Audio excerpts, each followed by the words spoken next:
The morning began like every other morning inside the magnificent Adebayo Mansion. Adaobi carefully balanced a silver tray carrying a freshly brewed cup of tea. For 3 years, this had been her daily routine.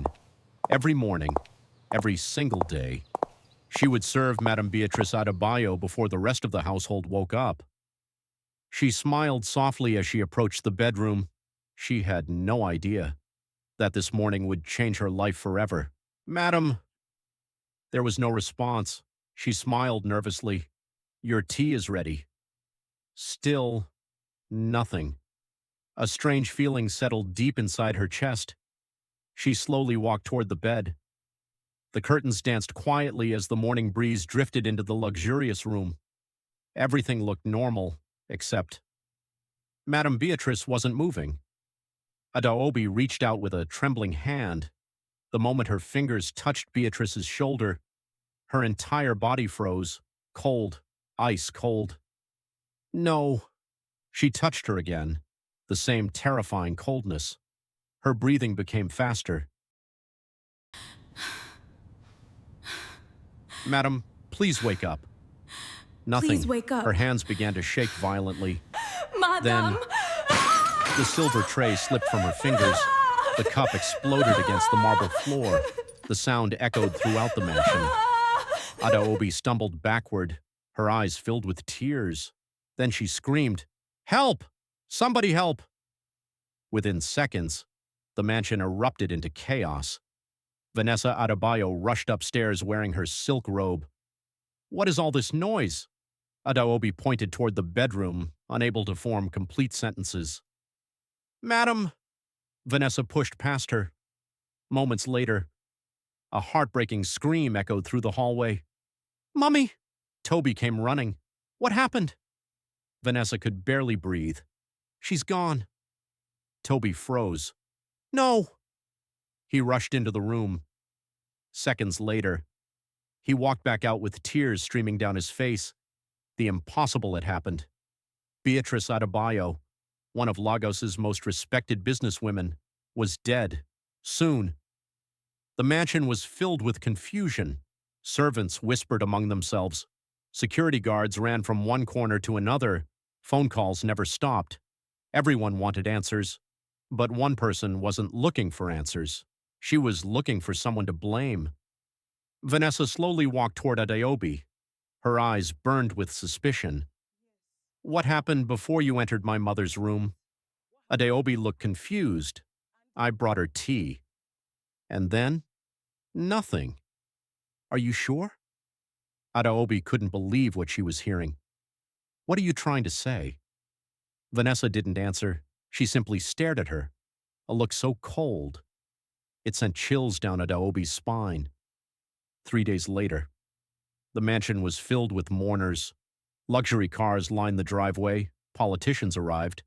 Business executives, church leaders, family friends. Everyone came to pay their final respects. Inside the kitchen, Adaobi quietly arranged refreshments. Another servant looked at her with pity. "Have you eaten today?" She gently shook her head. "I'm not hungry." The servant sighed. "You know Madam loved you." Adaobi lowered her eyes.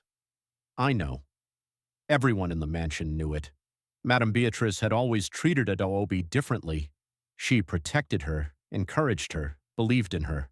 Nobody understood why, not even Adaobi herself. Later that evening, the family gathered in the grand sitting room. Chief Olumide Fashola, the family's longtime lawyer, opened a thick file. "I am here to read the final will of the late Mrs. Beatrice Adebayo." Vanessa smiled. She already imagined herself inheriting everything. The lawyer continued reading.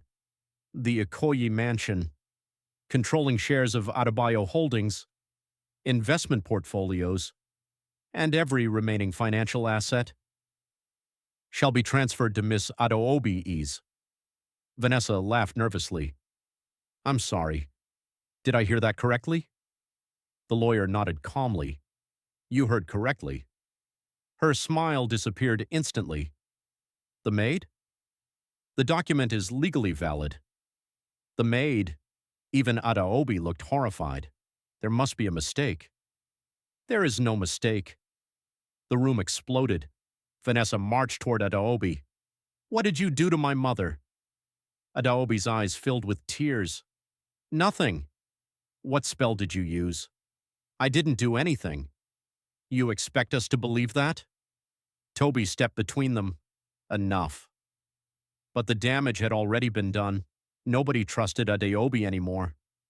That night, she quietly packed her belongings inside the tiny servant's room.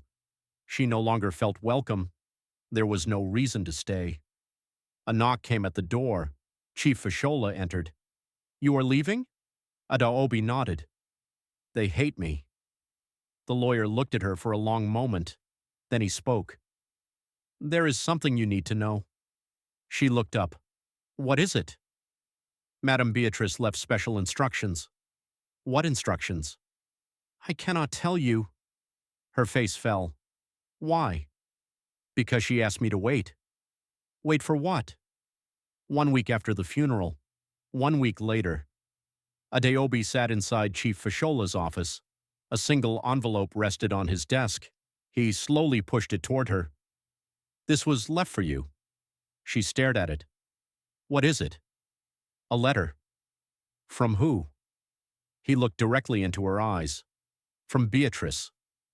Adaobi's heart skipped, with trembling hands. She opened the envelope. She unfolded the letter. Every word was written in Madame Beatrice's familiar handwriting. No, this can't be true. The lawyer slowly handed her another file. Inside were photographs, hospital records, birth certificates, DNA test results. Every single document pointed to one unbelievable truth. Beatrice Adebayo, the woman she had served as a maid for years, was actually her biological mother.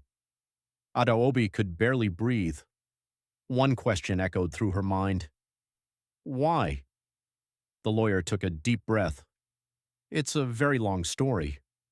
Adaobi looked at him through tears. Then tell me. Because 24 years of hidden secrets were finally about to be revealed.